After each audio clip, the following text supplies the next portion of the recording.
la importancia que tenía sobre el metabolismo de carbohidratos, favoreciendo la glucogenólisis, provocando lo que era una hiperglucemia, ¿sí? Que también provocaba un gasto excesivo de sustrato para formar ATP. Decíamos nosotros que por eso el paciente hipertiroideo iba a estar delgado, porque estaba gastando demasiado sustrato, iba a estar produciendo mucha energía, liberando mucha energía, siempre va a tener con mucho calor. En cambio, el hipotiroideo, pues al contrario, ¿verdad? Era un paciente apático, un paciente gordo, un paciente, sí, que ganaba demasiado peso, con hipotermia. Entonces, son los datos contrarios a lo que era el hipotiroidismo. Ah, hasta ahí yo que no tengo mayor problema. Vamos a continuar hoy acerca de las hormonas de la glándula paratiroides para poder continuar con páncreas. Sí, por favor. Vamos a escucharlo. Vaquero, nos ¿Sí quedamos se pendientes. ve la pantalla o todavía no? Sí, ya se Sí ve. se ve, Vaquero, sí se ve. Muy bien. Bueno, hoy toca hablar de la glándula paratiroides, de las hormonas de la hormona que esta va a secretar. La glándula paratiroides van a ser estas, son 4, y van a estar localizadas en la región posterior de la tiroides, y pues sus células son las que van a secretar pues la PTH, que es la aparato hormonal. Ok, la aparatormona va a ser un potente mecanismo de concentraciones extracelulares de calcio y fósforo. Esta es la que nos va a ayudar a regular la absorción, ya sea intestinal, la excreción renal o el intercambio extracelular de líquido extracelular y del hueso, de lo que vendría siendo el calcio y el fósforo.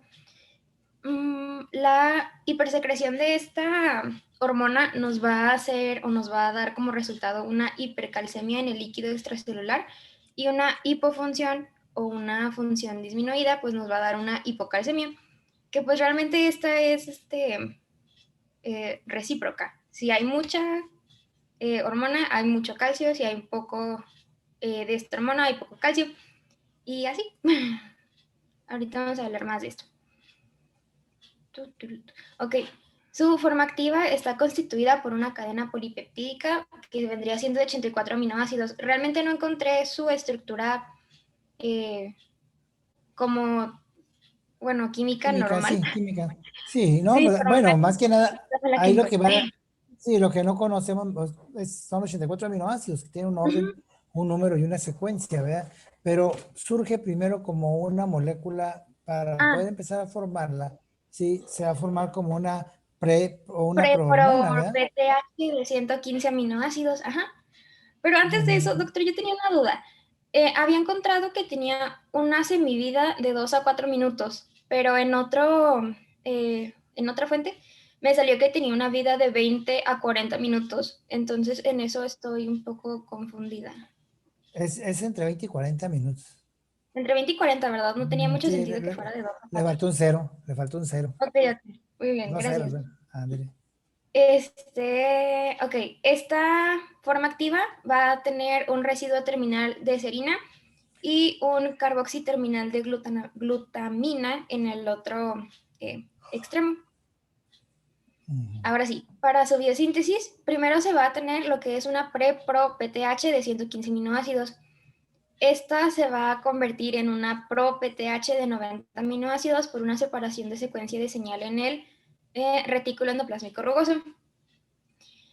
Luego, con otro hexapéptido, que es lo que se utiliza en esta parte, se va a convertir en una PTH madura de 84 aminoácidos, y esta va a ser almacenada en la vesícula. Bueno, En en pequeñas vesículas. Sí, sí, vesículas, sí, sí, perdón. no. Porque Sí, una sí, cosa no, es me la equivoqué, me vesícula. equivoqué. Ujú. Sí, sí, sí.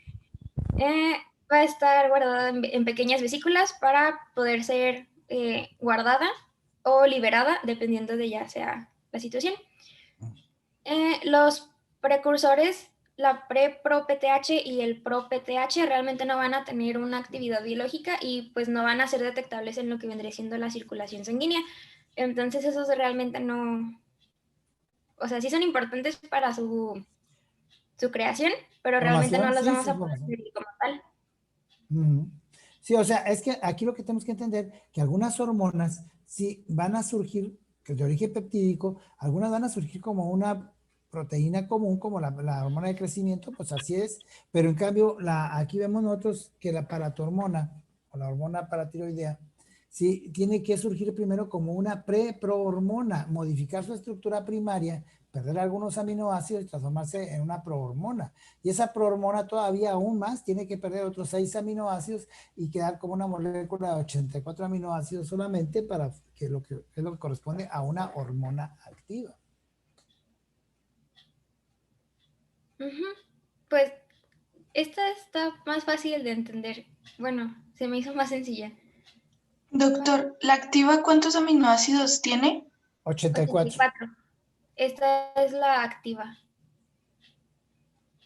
Esta pues podría ser como el abuelito, el papá, y ahora sí el hijo que Que pues va sí a se, hacer el se trabajo. funcionó. Bueno, ándele. No, pero ahorita los hijos no trabajan, no quieren trabajar. Ah, buen punto. Este hijo es diferente. Este hijo es emprendedor y salió empresario bueno para los negocios. Ándele pues.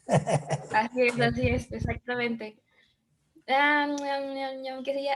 Ok, esta hormona va a ser regulada en especial por el calcio. Una elevación del calcio va a suprimir la Pero PTH. el calcio en sangre. El El calcio en calcio en sangre. sangre, sí, la calcemia. Sí. Sí, no el La calcio total, calcemia. sí, el calcio en sangre, ese que va a regular. Sí. También el magnesio va a tener un impacto importante en lo que vendría siendo esta hormona. Una hipermagnesia va a inhibir, una hipomagnesia va a estimular. Y Una había encontrado hipomagnesemia. hipomagnesemia. Sí, eso es que te dice hipomagnesia, es una baja de magnesio, pero una hipomagnesemia es una baja de magnesio en sangre. Entonces, eso es importante, hay que entenderlo. Ok. Entonces el semia es lo que dice que es sangre. Hemia es sangre, sí. Semia. Ok. Lo que también había encontrado es que una hipomagnesemia crónica va a disminuir la secreción de PTH. Sí, habíamos, Pero realmente no entiendo por qué. O sea, bueno, habíamos, se supone que ¿se acuerda estimula, usted? pero... ¿Se acuerda cuando hablamos de calcio? Decíamos nosotros que hay una competencia entre magnesio y calcio. Ajá. Repase nuevamente, regrésese, vaya, bueno, ahora que termina la clase, vaya y revise si la relación que hay entre calcio y magnesio, Ok. como iones. Y, bueno, ahí como pequeña nota, el fosfato estimula la secreción de PTH porque va a tener una importancia en lo que vendría siendo el descenso del calcio ionizado, pero pues eso ya es como un mini dato. Ok, la acción que va a tener sobre el riñón, pues va a ser el aumento de la reabsorción tubular del calcio y pues va a disminuir lo que vendría siendo pues el fosfato. Bueno, no se ve ahí, pero así es esta parte. Y luego también pues aumenta la tasa de reabsorción de iones de magnesio. Y bueno, en la parte final de los túbulos distales y la parte proximal de los conductos colectores es donde realmente va a trabajar esta hormona. En el hueso, la PTH va a estimular la reabsorción ósea, va a incrementar lo que vendrían siendo los osteoclastos, pero pues realmente va a iniciar ¿cómo se llama? Su proceso con los osteoblastos. Oiga, pero la PTH está probando la resorción más que reabsorción. La reabsorción. Es resorción. Más que, sí, es salida de calcio, favorece la salida de calcio, no la absorción sí, ¿verdad? Entonces lo copié mal, perdón. Es una resorción. Y bueno, en el intestino realmente vi que era como algo más indirecto porque pues estimula la síntesis renal de la 1,25 dihidroxivitamina D. Bueno, eso ya lo habíamos hablado también ahí. Si usted recuerda, habíamos hablado nosotros como la PTH era la que encargaba de mantener la calcemia. Baja el calcio en sangre, se libera PTH. PTH sí actúa en la resorción del hueso, del calcio del hueso, saca calcio del hueso para mantener la calcemia normal. Pero a su vez favorece la activación de la vitamina D, es decir, que está como como una vitamina que está en el hígado, como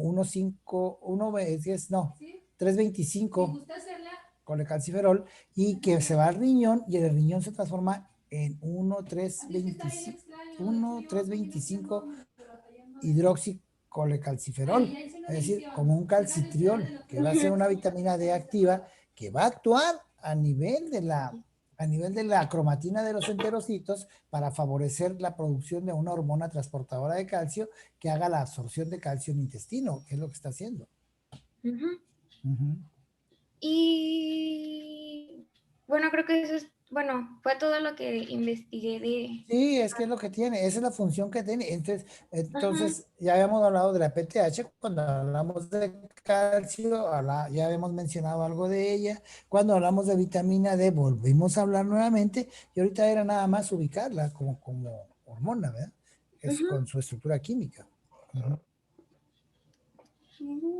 No sé si tengan alguna pregunta o alguna duda, el resto del grupo. No, todavía sí. Sí, muy bien explicado. Ah, bien. Ok, Sí, entonces todo bien, vamos a Doc. continuar con la... muy bien, vamos con la calcitonina. que pues ya es la última hormona. Realmente es poquita la información que encontré Bueno, de... sí, claro, porque la calcitonina va de la mano con la paratormona. Nada Ajá, más que sí, no está, realmente esa no se produce en la hormona, en la glándula paratiroides. sí, en la tiroides es esto también. Es en la En la- tiroides, en la glándula Es tiroides una la que hormona produce. polipeptídica secretada por las células parafoliculares o células C, y esta va a ser en respuesta de la hipercalcemia, y esta va a inhibir la reabsorción osteoclástica. Ahí me faltó un Ah, acento. Digo, un sí, espacio, perdón, esto va sí. separado. Entonces, Y se fija pues, usted, la calcitonina, sí, esa va a responder cuando hay una hipercalcemia. Aumenta la calcemia ujú, y o sea, es contraria a lo que era la PTH. sí, sí, sí, pues la que vendría siendo, pues la que evita que la PTH absorba de más de calcio. Así es, así era. Ujú. Es Muy bien. su tope.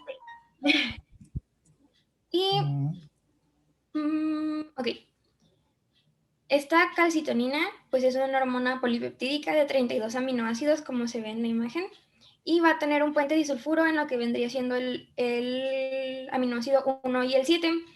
Va a tener un grupo amino en el aminoácido prolina carboxiterminal, y va a tener un peso Ujú. molecular de 3,4 kilodaltons. Y esta es la estructura de la calcitonina humana, porque también se ha estudiado lo que vendría siendo la calcitonina del salmón, y se ve que que es 10 veces más potente que la calcitonina humana y 100 veces más potente que la porcina.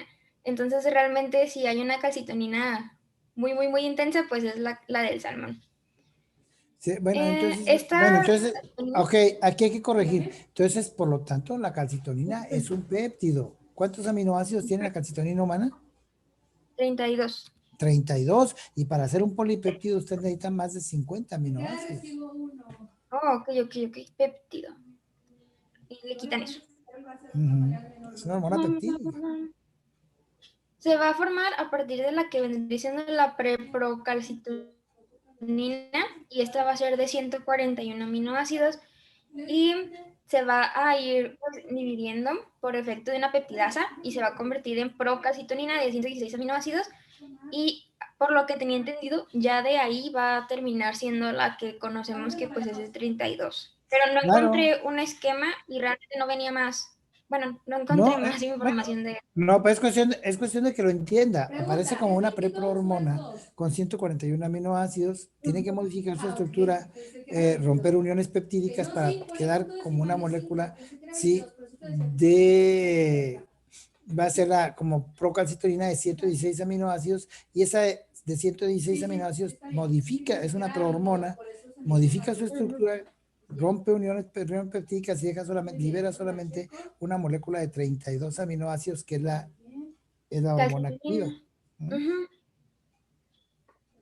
Y había visto que tiene una semilla de 10 minutos, pero ya no estoy muy segura de eso. Sí, bueno, es un promedio más o menos. Sí, ¿qué es lo que tiene? Bueno, esta hormona pues va a ser segregada en respuesta al aumento de la concentración plasmática del calcio, que es lo que decíamos hace ratito, Ujú. y la disminución de este ion, o sea, del calcio, va a inhibir la secreción de calcitonina. Bueno, hay otras sustancias que también la estimulan, como pues el magnesio, la agonista, Los agonistas dopamina, son pero beta-adrenérgino. realmente la importancia que tiene es en lo que vendría siendo la concentración plasmática del calcio. Así es, así es. Va a tener acción sobre el hueso, inhibiendo la reabsorción ósea, disminuyendo el número de la actividad de osteoclastos. Va a actuar de dos formas diferentes, pero pues realmente es para esta misma función. Muy bien. Va también a tener una inhibición en la liberación de fosfatasa ácida y de carbónico anhidrasados, que estos van a intervenir con lo que vendría siendo la creación de la osteólisis osteoclástica. Y también va a inhibir la tirosincinasa y este compuesto favorece la adhesión de osteoclastos. Entonces esto hace que pues no se puedan unir y así evita que se forme más hueso, pues. Ujú. Bueno, la acción que va a tener en el riñón, pues va a ser más que nada algo como compartido con lo que vendría siendo la paratormona. Bueno, el esquema arriba es ¿cómo se llama? La paratormona y abajo está lo que vendría siendo la calcitonina. Entonces, realmente es como un ciclo que va ¿cómo se llama? A evitar que el calcio salga de control en nuestro cuerpo. Van a estar trabajando juntas Sí, por pues el... un control, sí, un regulador más que nada. Ujú. Y pues ya realmente es todo lo que Y encontré de ya la... fue todo. Muy bien. Bien, vaquero. Más que tranquila, no se acelere mucho porque se acelera y se pierde un poquito. Pero hay que echarle Sí, me ganas. Muy confundo. bien. De ahí no, va tranquilo. Nada más hay que leerla y entenderlo nada más. Ok. Sí, es que Muy no es bien. tan complicada la calcitonina, de hecho es una hormona bastante amigable. No, sencilla. Sí, sí, está Sí. sencilla. Sí, lo mismo estaba de la PTH. Son mucho, muy sencillas. Ujú. Sí, si vamos entendiendo, pero si no entendemos, pues nos perdemos. Ok, muy bien. Entonces vamos a continuar con el páncreas. Sí, vamos a escuchar sus compañeros que nos hablan del páncreas para poder irnos ubicando. Ahí el páncreas, pues sí es una hormona va a estar produciendo unas hormonas muy importantes, como es el caso de la insulina, que nos trae de cabeza ahorita con el problema de la diabetes. Ok. Ok, ¿ya se puede ver la presentación? Sí, sí, sí se ve. Muy bien. Ok, ahí vamos. Primero que nada, buenos días. Nosotros, Carla Tavares y Armando Uranga, pues vamos a hablar de páncreas, de las hormonas y de la diabetes. ¿Le puedes cambiar, por favor? Ok, para empezar, ¿qué es el páncreas? Bueno, el páncreas es una glándula que está ubicada sobre la curvatura del duodeno. Esta tiene secreción externa e interna. La secreción externa es el jugo pancreático que vierte sobre la primera porción del intestino delgado y principalmente se utiliza para la hidrólisis de los alimentos. Y Ok. neutralizar la acción ácida del vaciamiento gástrico. Son las dos cosas que tiene el jugo pancreático. Ujú. Bueno, y la secreción interna es esa producida por los islotes de Langerhans, que son células agrupadas en tres tipos diferentes: las alfa, que producen el glucagón; las beta, que producen la insulina; y las delta, que producen la somatomedina. Estas dos primeras hormonas que les mencioné son las principales reguladoras de la glucemia. ¿Le puedes cambiar, por favor? Muy bien. La insulina. Antes de pasar a su síntesis, debemos saber que esta cuenta con dos cadenas: una alfa, que cuenta con 21 aminoácidos, y una beta que cuenta con 30 aminoácidos. Esta insulina es una hormona polipeptídica porque justamente rebasa un poquito más de los 50 aminoácidos. Tiene un peso molecular de 6.500 daltons. Tiene un punto isoeléctrico de 5.4 pH. Y después de 10 horas de ayuno, normalmente debe haber entre 5 y 25 microunidades sobre mililitro. Ok, ¿le puedes pasar a la siguiente? Muy bien, la síntesis de la insulina. Todo este proceso comienza en la cromatina del cromosoma 2 de las células beta, donde existe la información para una cadena péptida de aproximadamente 120 aminoácidos. Luego, esta información después forma un ARN mensajero que viaja al protoplasma y se incorpora en los ribosomas del retículo endoplásmico. Ahí donde tiene mal la división, porque sí está mal. Hasta ahí. Ahí, esos 20 aminoácidos se ensamblan La división está mal para desde el formar principio, desde la esta parte de aquí. preproinsulina, que es la primera que estamos viendo aquí, que parece una serpientita. Ok. 7.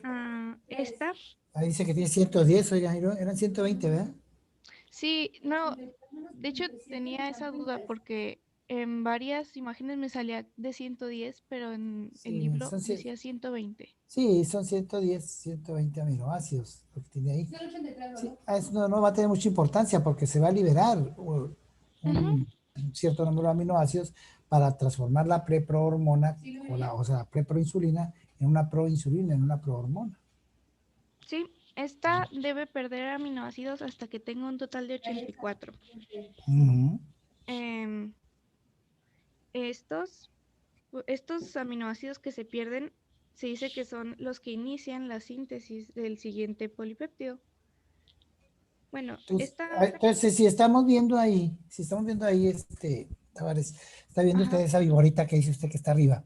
¿Sí? Si se fija, esa cadena polipeptídica de 110, 120 aminoácidos, si se fija, está manejando ahí ciertos residuos de cisteína que tienen ahí el grupo sulfidrilo ahí, que se ve ahí. ¿Sí? Es una cadena sencilla, alargada.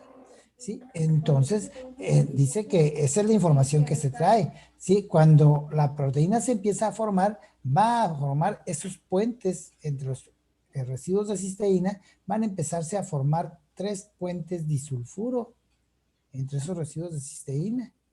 O sea, en la parte de abajo, donde ya parece está enrolladita, ahí se fija usted, ya se formaron los 3 puentes disulfuro que provocaron un plegamiento a una parte de la cadena y va uniendo, va plegándolas, se fija, están plegaditas ahí, tiene 3 puentes disulfuro. Sí. ¿Mm? Bueno, Muy bien. Esta molécula después pasa al aparato de Golgi y mediante un proceso hidrolítico pierde sus enlaces péptidos en los aminoácidos 30 y 31 y 63 y 64. Quedando entonces la molécula de insulina activa, que como podemos ver está formada por una cadena alfa de 21 aminoácidos y beta de 30, que también podemos observar que está unida por 2 enlaces de cistina y la cadena alfa está plegada con otro enlace de sulfuro, así como nos explicó el doctor. Después, los aminoácidos sobrantes quedan en forma de cadena, y estos se llaman péptido comunicante, que también pasan a la sangre junto con la insulina. No sé si va a agregar algo más, doctor. No, vamos viendo cómo va quedando. Entonces ya encontramos de que su preproinsulina tiene ya eso, tenía aparecidos esos 3 puentes de sulfuro. El siguiente paso ya dice usted que tiene que nuevamente modificar su estructura primaria rompiendo enlaces. Esa molécula de 84 aminoácidos va a romperse en 3 partes. Sí, ¿verdad? Ahí está. Dando Sí, una ahí, cadena alfa, una cadena beta y el péptido comunicante, ¿verdad? sí, o sea, pasamos primero de la preproinsulina a la preinsulina y luego El ya es una 84. insulina activa.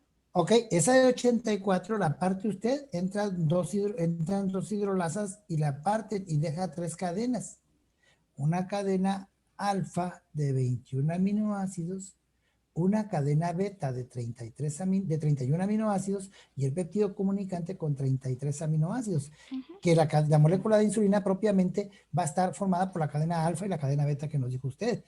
De, de 84 queda con 51 aminoácidos nada más. El péptido comunicante o cadena C, pues esa está libre, ahí la tiene usted ahí, queda libre. Muy bien, chicos, nada más termina Sí. su compañera. Si se fija la cadena, y la cadena alfa, abajo, en la cadena alfa, de 21 aminoácidos, se fija, está plegada por un puente disulfuro, se ha plegado. En cambio, la cadena beta está unida a la cadena alfa por 2 puentes disulfuro. Ujú. Ujú. Ok. Después nos explica aquí donde leí que la molécula de insulina ocupa vesículas secretorias que se dirigen a la membrana y por un proceso de exocitosis pues sale a la sangre hacia las células en las que va a actuar. Ok, entonces, si se fija usted, la insulina está almacenada en esas vesículas secretorias. Sí, y entonces, ¿cuándo se va a liberar? O sea, ya lo vimos nosotros que toda hormona tiene una formación, ya habíamos dicho, se formó, sí, ya está formada. Ahora se va a secretar. ¿Cuándo se va a secretar la insulina? Este, ¿En qué momento ahí se tenía, secreta? ahí tenía una duda, porque también decía que después tiene que madurarse un poco. No, ya cuando queda de 51 aminoácidos es una insulina activa. Ya ¿Sí? usted la tiene activa. Sí. Y entonces está lista para salir, pero ¿cuándo va a salir? ¿De cuántos aminoácidos, doctor? 51, o sea, 21 de la cadena alfa y 30 de la cadena beta. Son 51 aminoácidos. En 2 cadenas, ¿verdad? Es una misma proteína, pero tiene 2 cadenas. Porque están unidas las cadenas. Doc, yo tengo una duda. No me quedó muy claro qué Sí. se hace con la cadena C. ¿Se queda ahí El péptido comunicante, flotando? no, tiene una función de comunicar la cadena alfa con la cadena beta. Es decir, el grupo carboxilo de la cadena beta se une al grupo amino de la cadena alfa. No tiene una función bioquímica propiamente. La función bioquímica la va a llevar nada más la cadena alfa y la cadena beta. ¿Le parece si le dejamos ahí y lo continuamos la Sí, es próxima como si un clase? péptido Porque ya se las voy a transportador, dejar, pero todavía tienen un otra péptido clase. comunicante nada más. Pero no tiene función. Al cabo se guarda ahí. Así como lo deja, así se guarda. ¿Sí? Pero ¿cuándo se va a liberar? Bueno, pues se tiene que liberar cuando. ¿Sí me hablamos? Sí, que se liberaba la insulina cuando los niveles de glucosa son altos, ¿no, doctor? Claro, cuando empieza a subir la glucosa. Entonces, ¿cuáles son los niveles normales de Perfecto. Muy bien, glucosa chicos. Nos vemos en la sangre? próxima clase. Cuídense. Déjemelo, lo veo. Lo tengo aquí anotado, déjemelo busco. Bye, que lo vean muy bien. Bye. Bye.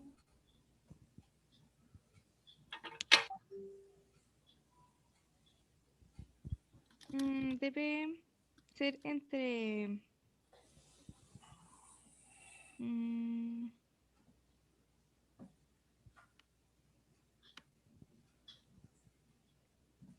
debe ser por debajo de 100 miligramos por decilitro, ¿no? Hay un rango, hay un rango. Sí, dice Creo que que es entre debe ser 70 y 100, doctor, creo. entre, No sé. ¿Sí me entre escucho? 70 y... Sí, ¿verdad? No se escuchó el Es chico. entre, Supongo. sí, Ah, es entre 70 y 100 miligramos por cada 100 mililitros de sangre. Ujú. Ese es lo normal. Sí, si vemos otros, bueno, antiguamente se hablaba hasta 120, después bajaron a 110 y ahora dicen que no, hasta 100 nada más. Bueno, de 70 a 100 miligramos por cada 100 miligramos. Cuando hablamos de abajo de 70, pues estamos hablando de una hipoglucemia. Cuando estamos hablando de 100, 110, ya estamos hablando nosotros de una hiperglucemia, empieza a elevarse. Ok. Entonces, cuando empieza a elevarse por encima de 100, definitivamente la insulina tiene que empezar a tener acción. ¿De acuerdo? Sí, Va y a te- esto debe ser dentro de un lapso de 30 minutos porque eso es la vida media que tiene esta hormona. Claro, entonces, ¿qué pasa? Entonces, habíamos dicho nosotros que la insulina era una hormona que se iba a producir según el momento, decíamos, según, sí, sí, si acabo de comer, pues me va a subir el azúcar y va a tener que salir insulina para poder bajarla. O sea, no Ujú. tiene un ritmo circadiano, no, sí, esa definitivamente, al momento que yo estoy comiendo, la insulina tiene que estar funcionando. Ahora, ¿dónde va a actuar? Ok, bueno, ¿le puedes cambiar, por favor?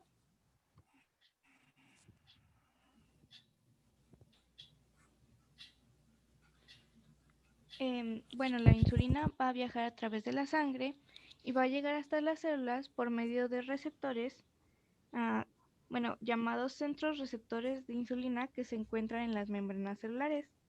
Estos, ¿En cuáles, perdón, en cuáles células? este, pues en células de tejido muscular, tejido adiposo, células de hepatocitos, por ejemplo, también. O sea, principalmente, o sea, va a actuar sobre sobre lo que va a ser, pues, las células de los tejidos insulino dependientes, o sea, que Ujú. dependen de la insulina. Sí, sí, tengo Y esos, una presentación de eso más adelante. sí, entonces a esos tejidos va a ir, ¿ya? Sobre el adipocito, el miocito, ¿sí? Ujú. El hepatocito, el miocito sí va a ir a la muscular, principalmente o al adipocito, que es donde va a tener acción principal lo que es la insulina. Muy bien. Y Y luego bueno, va dice que actúa a nivel, o sea, en las membranas, pues hay receptores de membrana, son importantísimos también. ujú. Continuamos. Bueno, cuando esta hormona se une, esta dice que activa enzimas como las sinasas, las fosforilasas y otras más, o puede incluso frenar su uso, como a la lipasa del tejido adiposo, a esa la frena. Mm, Bueno, ¿le puedes dar la siguiente, por favor? Ok, sus funciones.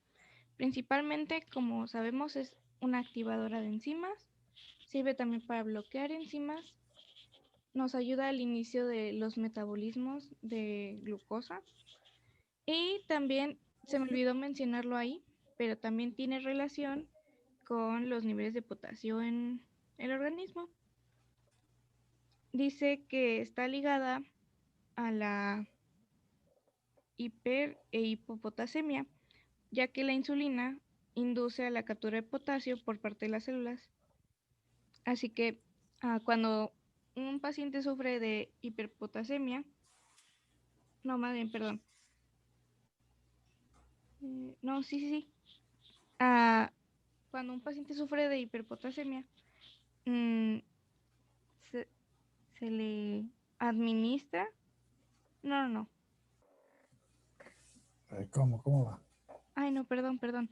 Cuando existe una hipopotasemia, se administra insulina para que las células puedan captar esas moléculas de potasio. Potasio, sí, para poder Ujú. mejorar, ¿de acuerdo?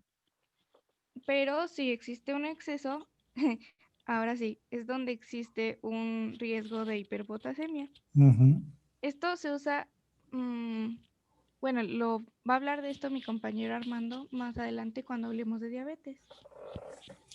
ujú. Bueno, ok, ahorita más que nada hay que entenderlo, ya conocimos la molécula, ya vimos que hay células que donde va a actuar la insulina, ¿sí? Su acción hipoglucemiante que tiene, ya lo vimos también, cómo actúa a nivel de receptores, y ya platicaremos después de las patologías que se pueden presentar. Ok, continuamos. Ok, ¿le puedes dar la siguiente, por favor?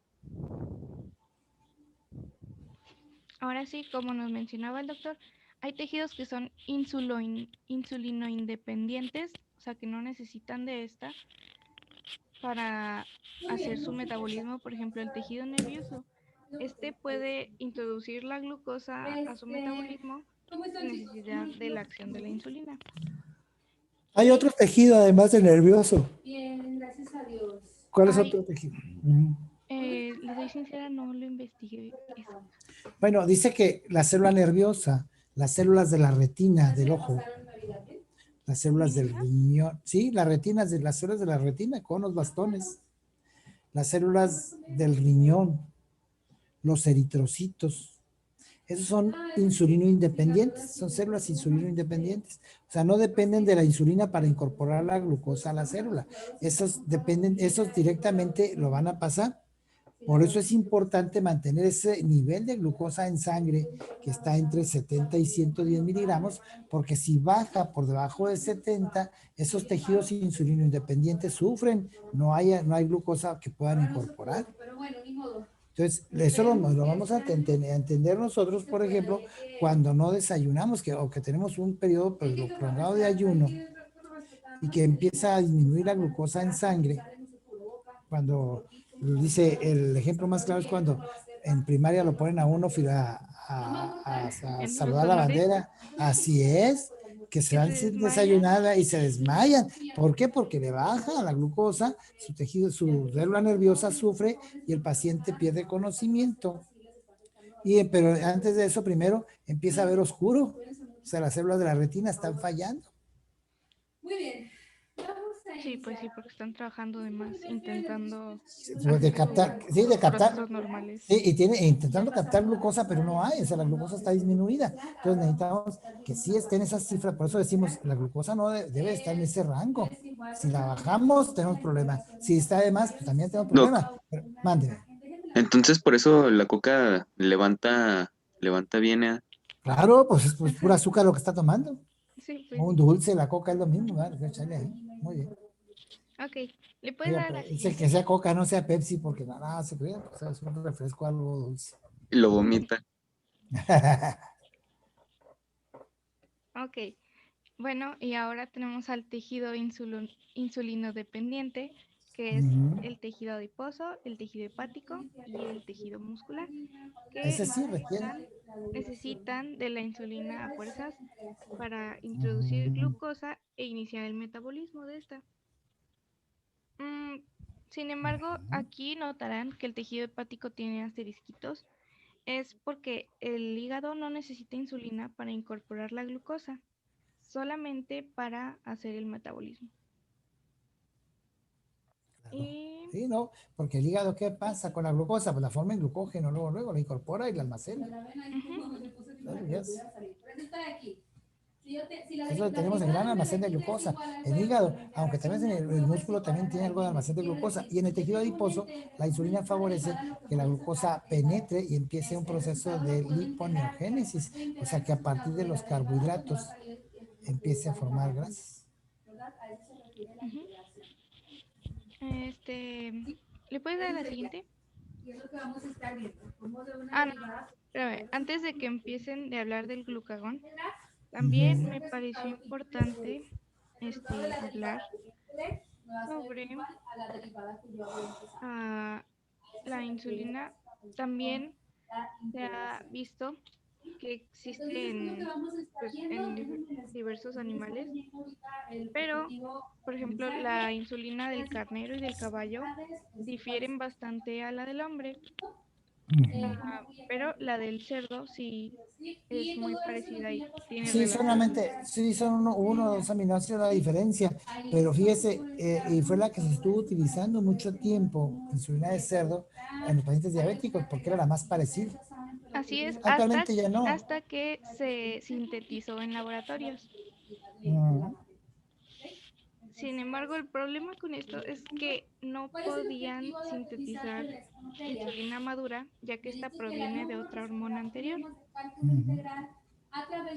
Solamente se han podido sintetizar las cadenas A y B. Alfa y beta. Ok, ahora sí ya eso es todo. Ándale, pues vamos a continuar con el glucagón. Vamos a escuchar. ¿Sí me escucho? Sí, muy bien.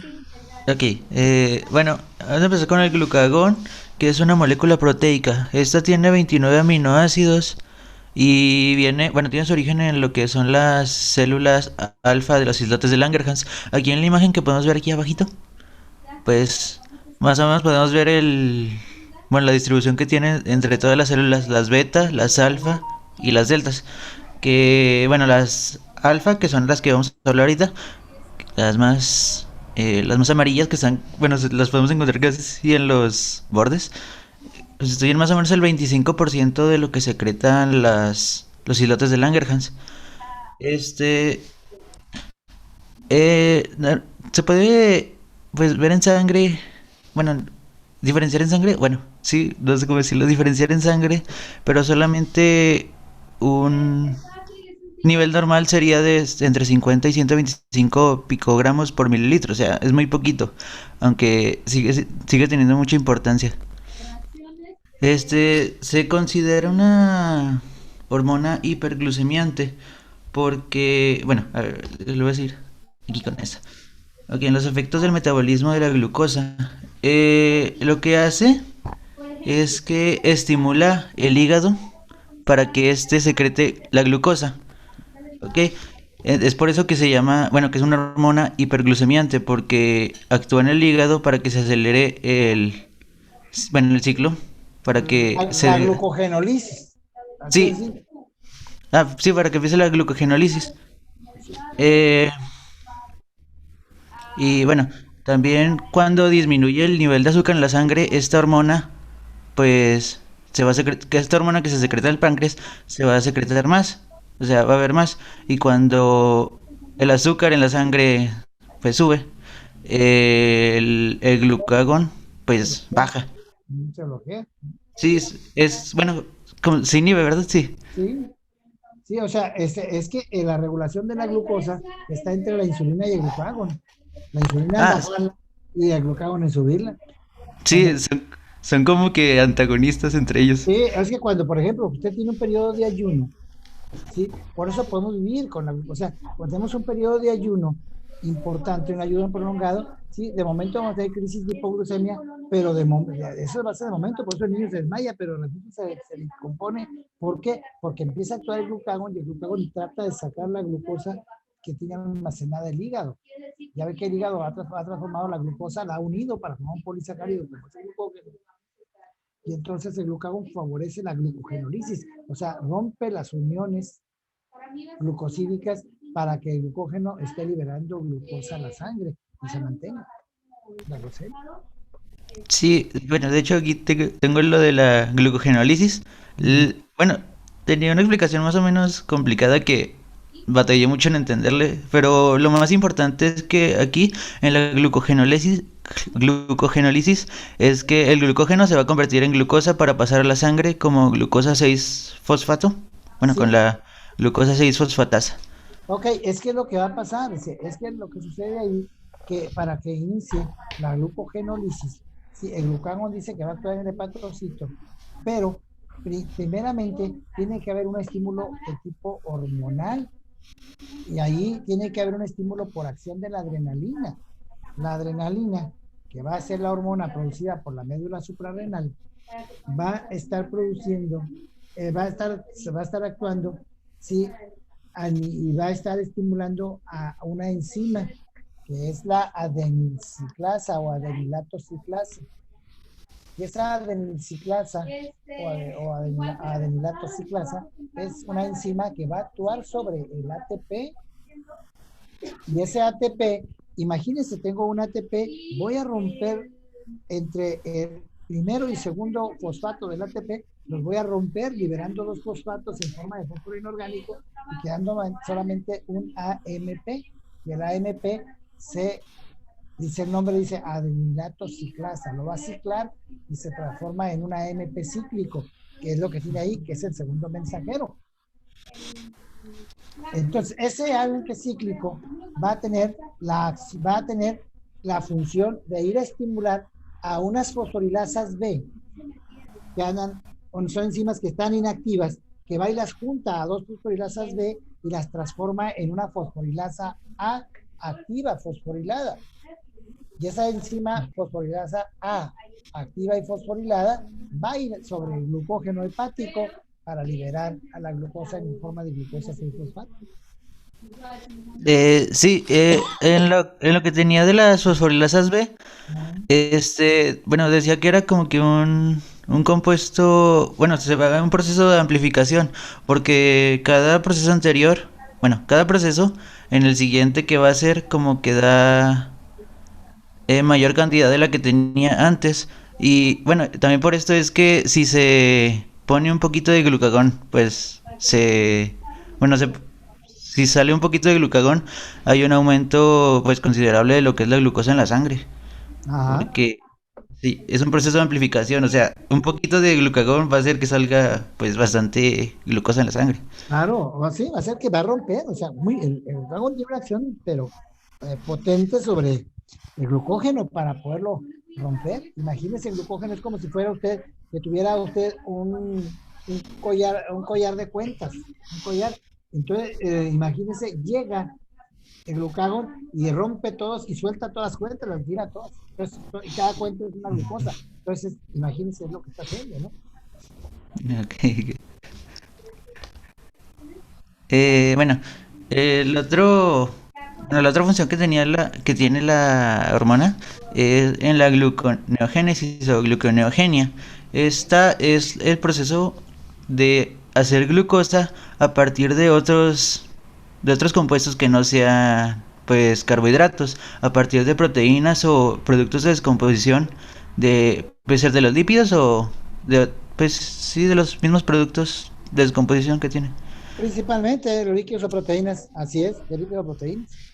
Sí, y bueno, lo que hace en la gluconeogénesis es que aumenta el transporte de aminoácidos hacia el hígado. Y esto también es para liberar glucosa. No, achis.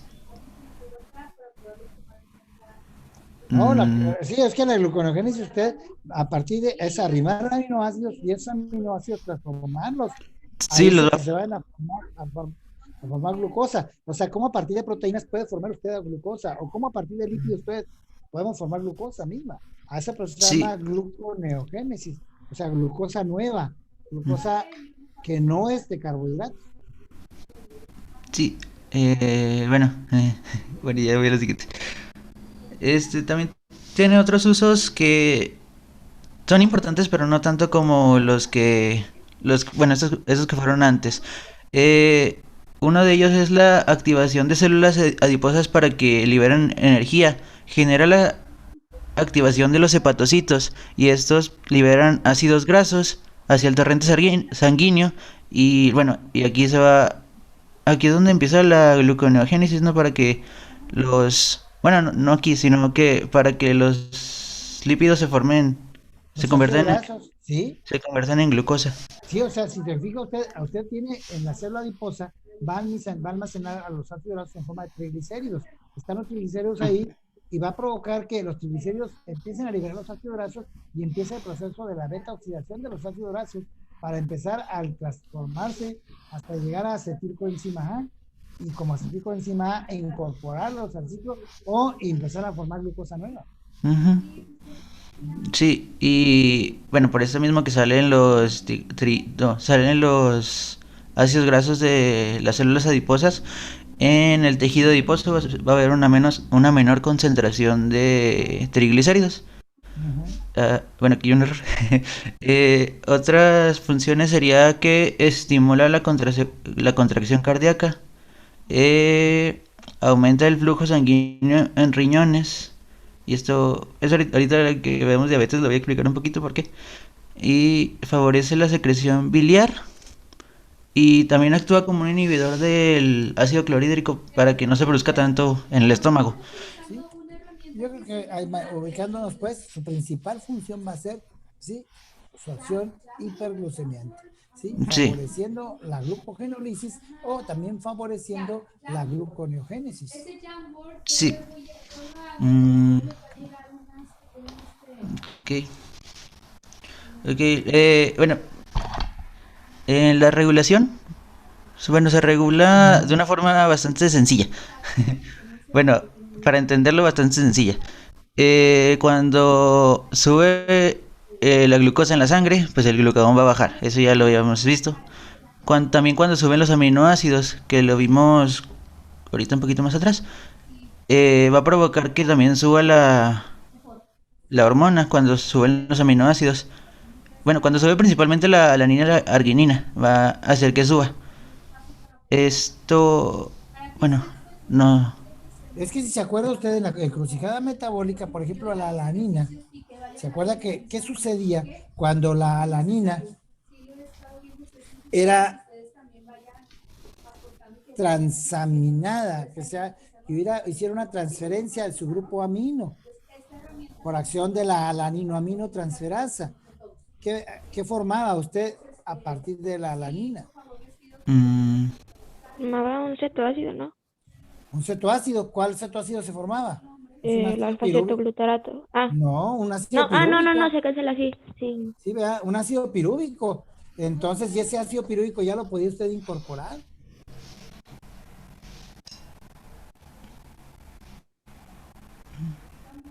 ¿De ok. acuerdo? Muy bien. Sí, sí, sí. Bueno, y bueno, como último de la regulación es que cuando se practica un ejercicio que sea, pues, bueno, sea muy, que canse mucho, pues, eso también va a hacer que se aumente la secreción de glucagón, haciendo que aumente como en un 4, bueno, como 4 o 5 veces más la concentración de glucagón en sangre para que, bueno, para producir más energía, para que se vaya produciendo más energía, es, pues, puede ser como que se va quemando, ¿no? Se va quemando Lo que va a requerir, o sea, que sí, es lo que hace el glucagón. O sea, estar llenando, mandando glucosa para poderla quemar. ¿Cómo puede ser glucosa a partir de carbohidratos? Sí, a partir del glucógeno. Puede ser glucosa a partir de lípidos, pues sí, o a partir de aminoácidos, pues también. O sea, necesita energía. Ujú. Bueno, ya, este, bueno, es que tengo una duda, profe. La Sí, somatostatina y la somatomedina son lo mismo. es lo mismo. Sí, es que me saqué de onda ahorita. Bueno, vamos a empezar con la somatostatina, que si recordamos en la imagen, creo que aquí la tengo, sí, aquí está. Es de las células delta del islote de Langerhans, que Los solamente islotes. ocupan como el 10% de lo que es, pues de lo que secreta el islote. Sí, o sea que el Este, islote secreta más insulina. sí, secreta más insulina, luego glucagón y somatostatina, más o menos en ese orden. Ujú. Sí, ok. Es un... Sí, este sí es un polipéptido, ¿verdad? Porque sí tiene más de 50. Es un Claro. polipéptido con una semivida de 3 minutos. Si es de 3 minutos, es que con las de ahorita de 40 No, minutos que dijeron. sí, no, tiene una acción muy rápida la somatostatina y sobre Sí, todo su acción. Ujú. sí, bueno, decía que tenía una semivida de 3 minutos, ya que después de ese tiempo pues, se va a reducir a la mitad lo que es el polipéptido. Ujú. Eh, tiene la misma estructura de lo que es la hormona inhibidora del crecimiento, la que se produce en la hipófisis, que, bueno, aquella se encarga de disminuir lo que es la hormona del crecimiento. ¿Ok? Ujú. Y bueno, lo que es el consumo de alimentos, el comer cualquier cosa, pues va a hacer que se libere somatostatina. La somatostatina como que se excreta, o bueno, se secreta. Ay, bueno, Ujú. es cuando hay un aumento de glucosa, de ácidos grasos, de hormonas, aminoácidos. Todo esto incrementa la secreción. Eh, bueno, los efectos que tiene son pues diferentes dependiendo del lugar donde actúe. En páncreas, por ejemplo, en la misma célula, en el mismo islote de Langerhans, va a ser que, bueno, va a ser como controlar la secreción de insulina y el glucagón. Sí. Y, y en el estómago, en la vejiga biliar y en el duodeno, va a hacer que baje la motilidad y la secreción. La motilidad, pues son los movimientos de peristalsis. Entonces podemos decir que si hay un aumento de la somatostatina, va a bajar Motilidad. la motilidad Ujú. y pues va a hacer que los nutrientes, bueno, sí, los nutrientes como que se asimilen más lentamente y esto también, bueno, con la disminución de la secreción de insulina y el glucagón, va a hacer que se reduzca el uso de nutrientes para que tenga más disponibilidad y estos no se usen rápido para que no desaparezca tan rápido. Bueno, sí se entendió eso, no sé. Sí, está bien, o sea, es que hay que entenderlo nada más, ¿ya? ¿Qué función va a tener? Pero principalmente su acción principal es inhibir la hormona de crecimiento. Inhibir Sí. la hormona de crecimiento. ¿Mande? ¿Mande? No, una disculpa, es que tengo a mi sobrino de cuidado y no noté que se me prendió el micrófono. No se preocupe. Debe estar ok, no sé. Muy bien. Ok, entonces, fíjese, entonces vamos dejando ya tenemos, antes de hablar de diabetes, sí, yo creo que ya se nos hizo tarde, pero ahorita en las horas de historia, tenemos 2 horas de historia, y dentro de la problemática actual de la medicina en México, pues tenemos el gran problema de la diabetes. Vamos a tomarlo ahí, primero vamos a hablar de la diabetes, y luego ya vamos a retomar la clase de historia. Ahorita eso lo vamos a ver, perdón. Mañana, ¿no? Mañana, ¿verdad? No, entonces, mañana hablamos de diabetes y mañana hablamos de corteza suprarrenal. Vamos a hablar de corteza suprarrenal y médula, corteza y médula, o sea, glándulas suprarrenales. Y de diabetes lo dejamos para hablarlo en la hora de lo que es el cierre de historia y de medicina. ¿De acuerdo? Entonces, bueno, lo vamos a ver esta historia, ¿verdad? Sí, lo vemos en historia, pero lo que es mañana, aventajamos a corteza suprarrenal, ¿sí? Vamos a ver a Pules. Vamos a hablar, Pules en corteza suprarrenal, vamos a hablar de las glándulas suprarrenales en general primero, y hablaremos de la zona fascicular, zona glomerular, perdón.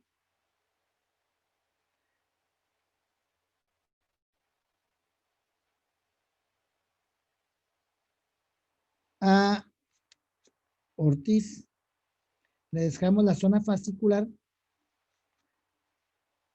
y a Montano le dejamos la zona reticulada. Hablaríamos de la corteza con esas 3 zonas mañana, y hablaríamos un poco de la médula suprarrenal, de la formación de adrenalina y noradrenalina, que ahí yo le encargaría a Pérez que se ponga a estudiar médula suprarrenal. Entonces mañana vamos a hablar de eso, y diabetes lo dejamos para mañana también, para mañana jueves en la hora de historia. Ok, profe. ¿De acuerdo? Ok, entonces nos vemos mañana con esos detalles, ¿no? Ya para ver corteza, y el viernes hablaríamos ya nada más de las hormonas del aparato digestivo, que ya hemos hablado algo de la secretina, y hablamos ya de la pancreomicina y la colecistocinina, y hablaremos de las hormonas producidas por el riñón. Dejaríamos también las hormonas de ovario y testículos. Mañana mismo vamos a ir platicando un poquito, adentrándonos en ellas, porque son hormonas esteroideas que van a tener un mismo camino metabólico para su formación, ¿sí? Como en la corteza. Vamos a ver y ya ubicamos cómo se producen a nivel de ovárica o a nivel renal. Ok, entonces ahí lo dejamos. Nos vemos mañana, si Dios quiere. Muchas gracias. Hasta mañana, doctor, que tenga un bonito día. Igualmente, hasta luego.